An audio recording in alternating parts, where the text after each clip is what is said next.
喂，大家好，大家好。咁今日教你咧，淘寶係有一啲叫做買唔到嘅嘢，點樣搞？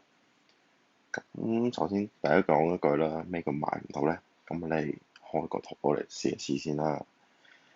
咁你打開咗個淘寶啦，咁我就測試咗啦。咁就電筒啦、電鑽啦，好多 MC 手套啊，諸如此類古靈精怪嘢。有部分係俾淘寶封鎖咗嘅，咁其實大家都知咩事，點解會封咗啦？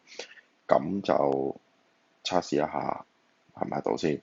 咁首先選擇咗啦，我購物車入邊有個電筒，咁我哋就撳結算啦。咁啊，遞交訂單啦，咁佢就會答咗你一句叫簽同一時間下單人數過多，咁即係你係買唔到。咁我就唔相信會同一時間半夜三更會好多人買電筒照田雞啦，咁係咪先？咁就要解決咗呢個問題啦。咁先點咗話我知道啦，咁就先退出咗呢個 Apps 先。咁今日就要講一個叫做穿梭嘅 Apps 啦。穿梭 Apps 究竟係做緊啲乜嘢咧？就係話，當你開咗呢個穿梭 Apps，就會同大陸接軌。我要翻大陸，我要翻大陸被封鎖嘅感覺啦。OK，咁啊有冇封鎖我唔知啦。咁就我哋先開個 Apps 先啦。咁你其實呢啲咧，你可以喺Android 或者喺 iOS 嗰個 Store 入邊都可以抄得到嘅。咁我哋就打開咗佢先啦。咁啫，打開咗個 Apps 咧，咁佢就話你要選擇一個線路嘅。咁因為我平時一早已經有用開咧，咁就其實呢個已經係用付費模式啦。咁其實你只需要選擇一個叫做智能模式就已經 OK 㗎啦。因為佢有免費嘅，咁亦都係免費得嚟咧，亦都係永久免費嘅喺手機上面，咁所以都冇問題㗎啦。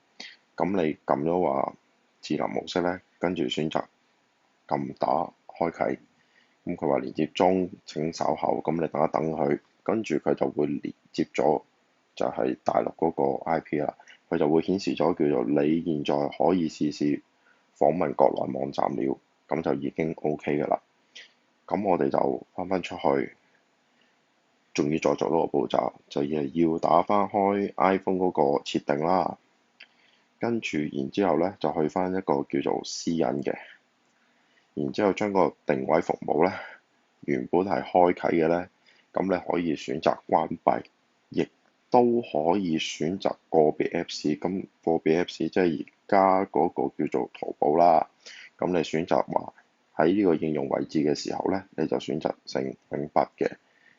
咁如果萬一真係測試完都係唔得嘅咧，你就可以將個服務定位咧就話關閉。咁佢話就話，你關閉完都好啦，咁你就算用緊 iCloud 咧都關閉唔到嘅，咁你話冇所謂啦，咁你咪撳關閉啦。咁你可能有啲Google Map 啊嗰啲用唔到啦，咁你到時可以再開翻啫，咁冇乜問題嘅，就唔會話影響你部機話跌咗啊嗰啲問題嘅。OK，咁你關閉完之後咧，咁就退翻出去啦。咁跟住咧，我哋就睇翻個後台。有冇開緊嗰個淘寶 Apps 啊？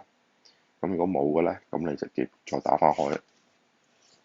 咁就我哋就再去翻呢個購物車，就打翻開。我哋要買翻支電筒，OK。然之後就撳遞交訂單，你就會見得到你而家係可以選擇俾錢啦。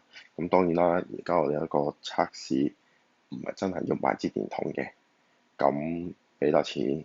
當然你買得到㗎啦。咁今日嗰個教學咧就嚟到呢度啦。咁啊，多謝大家收睇。